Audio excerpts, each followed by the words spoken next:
Bismillahirrahmanirrahim. Assalamualaikum warahmatullahi wabarakatuh. Alhamdulillahirabbil alamin. Puji dan syukur atas kehadirat Allah Subhanahu wa taala dan salawat untuk baginda Nabi Muhammad sallallahu alaihi wasallam. Allahumma shalli ala Muhammad wa ala ali Muhammad. Para hadirin yang insyaallah dirahmati oleh Allah Subhanahu wa taala. Pada kesempatan kali ini kita akan melanjutkan pembahasan mengenai nilai-nilai pendidikan yang terdapat dalam Al-Quran, khususnya Quran Surah Al-Jumu'ah ayat 9 sampai 11. Adapun bunyi dari Quran Surah Al-Jumu'ah ayat 9 sampai 11. A'udzu billahi minasy syaithanir rajim. Bismillahirrahmanirrahim.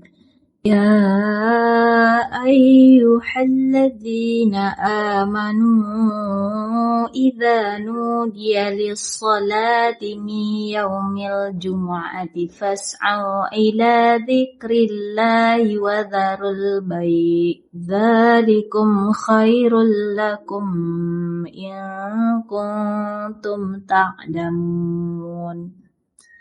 فَإِذَا قُضِيَتِ الصَّلَاةُ فَانتَشِرُوا فِي الْأَرْضِ وَابْتَغُوا مِنْ فَضْلِ اللَّهِ وَاذْكُرُوا اللَّهَ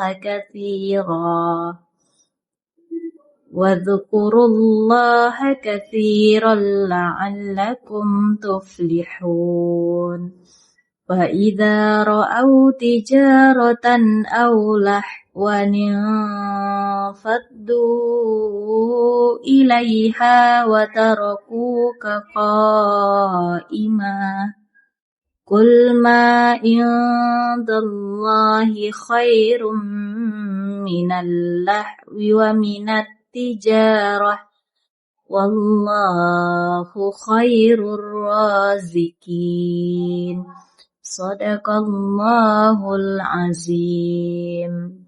Aku berlindung kepada Allah dari godaan syaitan yang terkutuk dengan menyebut nama Allah yang Maha Pengasih lagi Maha Penyayang. Wahai orang-orang yang beriman, apabila seruan untuk melaksanakan salat pada hari Jumat telah dikumandangkan, segeralah mengingat Allah dan tinggalkanlah jual beli.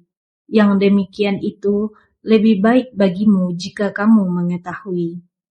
Apabila salat Jumat telah dilaksanakan, bertebarlah kamu di bumi. Carilah karunia Allah dan ingatlah Allah sebanyak-banyaknya agar kamu beruntung.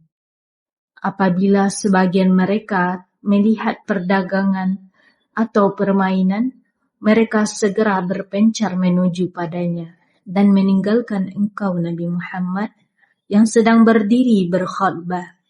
Katakanlah, apa yang ada di sisi Allah lebih baik daripada permainan dan perdagangan. Allah pemberi rezeki yang terbaik.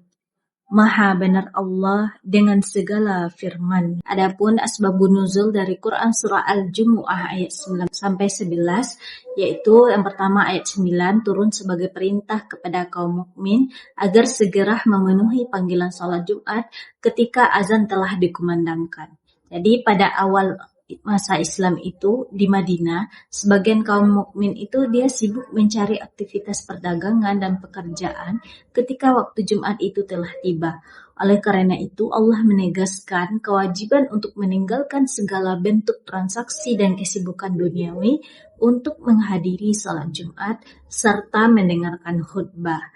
Ayat yang ke-10 itu turun sebagai penjelasan bahwa setelah selesai salat Jumat dilaksanakan, kaum mukmin itu diperbolehkan kembali untuk melakukan aktivitas duniawi seperti bekerja, berdagang, dan mencari rezeki. Jadi ayat ini meluruskan anggapan bahwa ibadah itu dapat menghalangi usaha mencari nafkah. Islam itu mengajarkan bahwasanya keseimbangan antara pelaksanaan ibadah dan aktivitas ekonomi. Menurut riwayat yang disebutkan oleh para ahli tafsir, ayat yang ke-11 itu turun ketika Rasulullah SAW sedang menyampaikan khutbah Jumat di Madinah. Pada saat itu datang rombongan kafilah dagang yang dipimpin oleh Dihya al-Khalbi dari Syam.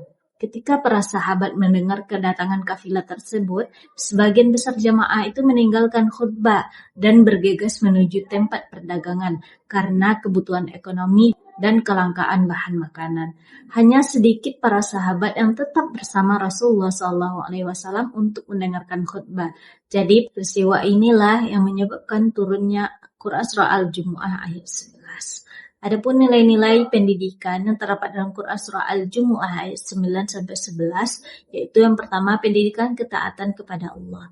Jadi ayat ini mengajarkan pentingnya mendahulukan perintah Allah di atas kepentingan pribadi, pekerjaan maupun urusan duniawi. Seorang muslim itu harus taat terhadap kewajiban agama meskipun sedang sibuk dengan aktivitas lainnya. Yang kedua, pendidikan disiplin waktu. Jadi sholat Jumat ini memiliki waktu yang telah ditentukan. Peserta didik itu harus diajarkan untuk menghargai waktu, datang tepat waktu, dan melaksanakan kewajiban sesuai dengan ketentuan yang telah ditetapkan. Yang ketiga, pendidikan tanggung jawab beribadah. Ayat ini juga menanamkan kesadaran bahwa ibadah itu merupakan tanggung jawab bagi setiap muslim. Kewajiban agama ini tidak boleh diabaikan hanya karena alasan pekerjaan atau kesibukan lainnya. Yang keempat, pendidikan keseimbangan dunia dan akhirat.